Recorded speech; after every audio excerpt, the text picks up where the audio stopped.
अमर संदेश। साधु संत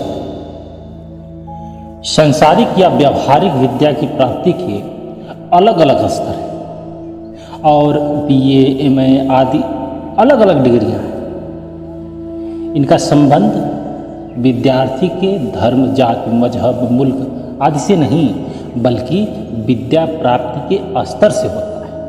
इसी तरह शांत मत में साधु और संत साधक की रूहानियत अवस्था के सूचक पद है। साधु या संत होने का धर्म, जाति, वेशभूषा, विद्या, धर्म ग्रंथों के पाठ विचार आदि किसी भी बाहरमुखी बातों से कोई संबंध नहीं।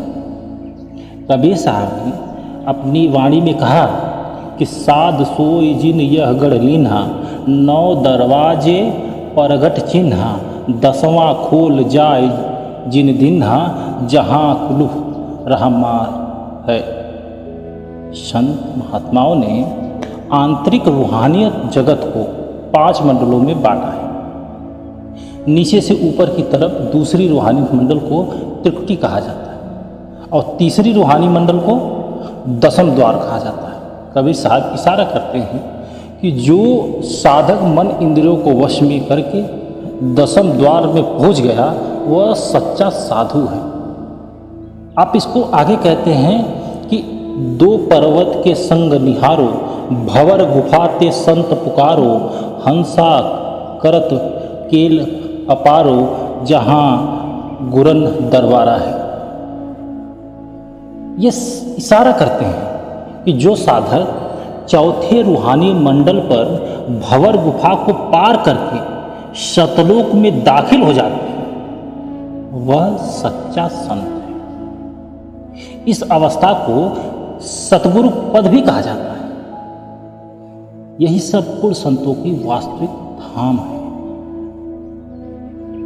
पूर्ण संत वह हैं जो सतलोक में पहुंचकर अपनी आत्मा को सतपुरुष या सतनाम में अभेद कर देता है। ऐसे पूर्ण पुरुष को संतजन भक्त, गुरुमुख, ब्रह्मज्ञानी आदि नामों से पुकारते हैं और उसके गुण, कर्म, स्वभाव और कई तरह के प्रभाव डाला गया है। समझाते हैं कि पूर्ण संत विषय विकार, कामनाओं, वासनाओं से ऊपर उठ चुका होता है। वह पूर्ण अद्वैत की उस सहजमय अवस्था में पहुंच गया होता है जिसमें सुख दुख, मान अपमान, अमृत विष, सोना मिट्टी, राजा रंग सबके भेदभाव दूर हो जाते हैं। सच्चा संत या ब्रह्मज्ञानी वह है जिसके हर कार्य का संचालन भाव निस्वार्थ परोपकार होता है। पर की तरह ब्रह्मज्ञानी जो कुछ करता है दूसरों को दे देता है, वह निस्वार्थ भाव से करता है। साधु संतों का परोपकार निराला होता है। उनकी दया अद्भुत होती है। वे जीवों को दुनियावी सुख और मान बढ़ाई देने के लिए नहीं आते। उनका असल उद्देश्य अपनी शरण में आने वाले जीवों को सच्ची प्रभु भक्ति में लगाकर प्रभु का रूप बनाना होता है। संत जन स्वार्थ के लिए सतलोक से इस मृत्युलोक में नहीं आते। वो सिर्फ पर स्वार्थ के लिए आते।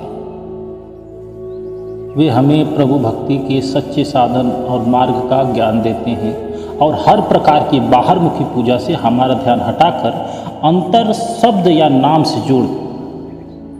संत महात्मा समझाते हैं कि प्रभु सर्वशक्तिमान, सर्वज्ञाता है। कोई व्यक्ति अपनी बल बुद्धि द्वारा उसे प्राप्त नहीं कर सकता। वह प्रभु अपना ज्ञान देने के लिए स्वयं जीव के स्तर पर आता है।